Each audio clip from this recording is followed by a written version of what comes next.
শিক্ষকের দাবিতে ছাত্রদের যাবে না যাবে না জনগণ প্রতিবাদে আজকে ছাত্র যুব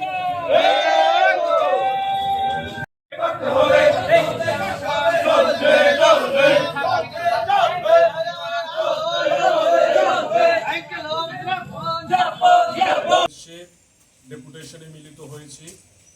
মূলত 7 দফা দাবিতে আমরা এই ডেপুটেশন সংগঠিত করেছি। আমাদের দাবি ছিল যে রাজ্যের বিভিন্ন স্কুলে শিক্ষক সংকট চলছে, একইভাবে উদয়পুরের বিভিন্ন স্কুলের মধ্যেও শিক্ষক সংকট তৈরি হয়েছে। এর জন্য মূলত দায়ী সরকার। শিক্ষক নিয়োগ হচ্ছে না, টেট পরীক্ষা হচ্ছে না, সমস্ত দিক দিয়ে শিক্ষক নিয়োগের দরজা বন্ধ করে দেওয়া হয়েছে।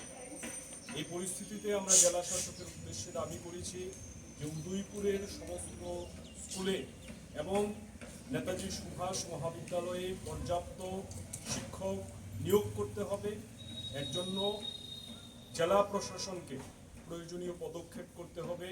তার সঙ্গে আমরা লক্ষ্য করছি যে বিদ্যা জ্যোতি প্রকল্প এর নাম করে গোটা শিক্ষা ব্যবস্থাকে 2 ভাগে ভাগ করে দেওয়া হয়েছে। ধনী এবং গরিবের শিক্ষা ব্যবস্থা 2 রকম হয়ে গেছে। আমরা এর বিরোধিতা প্রথম থেকেই করে এসেছি। আজকেও বলেছি যে বিদ্যা জ্যোতি প্রকল্প বাতিল করা হোক এবং সমস্ত স্কুলে সমানভাবে পরিকাঠামো দেওয়ার ক্ষেত্রে, শিক্ষক দেওয়ার ক্ষেত্রে সরকারের পক্ষ থেকে পদক্ষেপ নেওয়া হোক।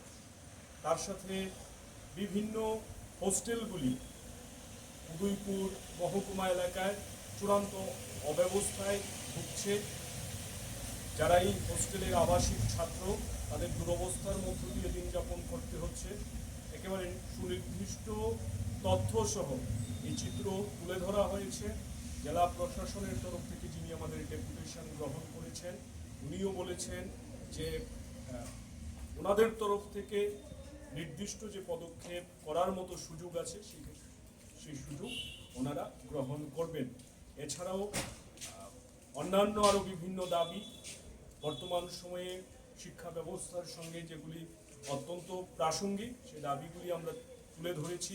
তার সঙ্গে আমরা যুক্ত করেছি যে উদয়পুর মহকুমায় বর্তমানে তার ভৌগোলিক যা আয়তন, জনসংখ্যা, ছাত্রছাত্রীদের সংখ্যা যেভাবে বাড়ছে, তাতে করে উচ্চ মাধ্যমিক পাশ করার পর উচ্চশিক্ষা গ্রহণের জন্য কলেজে ভর্তি হতে আগ্রহী ছাত্রছাত্রীর সংখ্যা প্রচুর।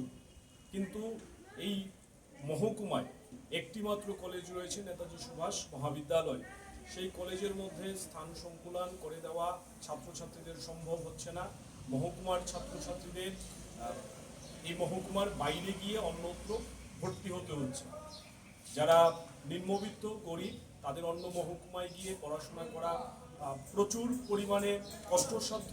তারাও বাধ্য হচ্ছেন পড়াশোনা যদি করতে হয় নিজ মহকুমা ছেড়ে অন্যত্র যেতে। সেই জায়গায় আমরা আগেও এটা দাবি করেছি যে উদয়পুর মহকুমায় আরেকটা সরকারি ডিগ্রি কলেজ স্থাপন করতে হবে এবং সেই দাবিতে আমরা বিভিন্ন সময়ে আমাদের দাবি সনদ কর্তৃপক্ষের কাছে তুলে ধরার চেষ্টা করেছি। আজকে আরেকবার আমরা মৌখিক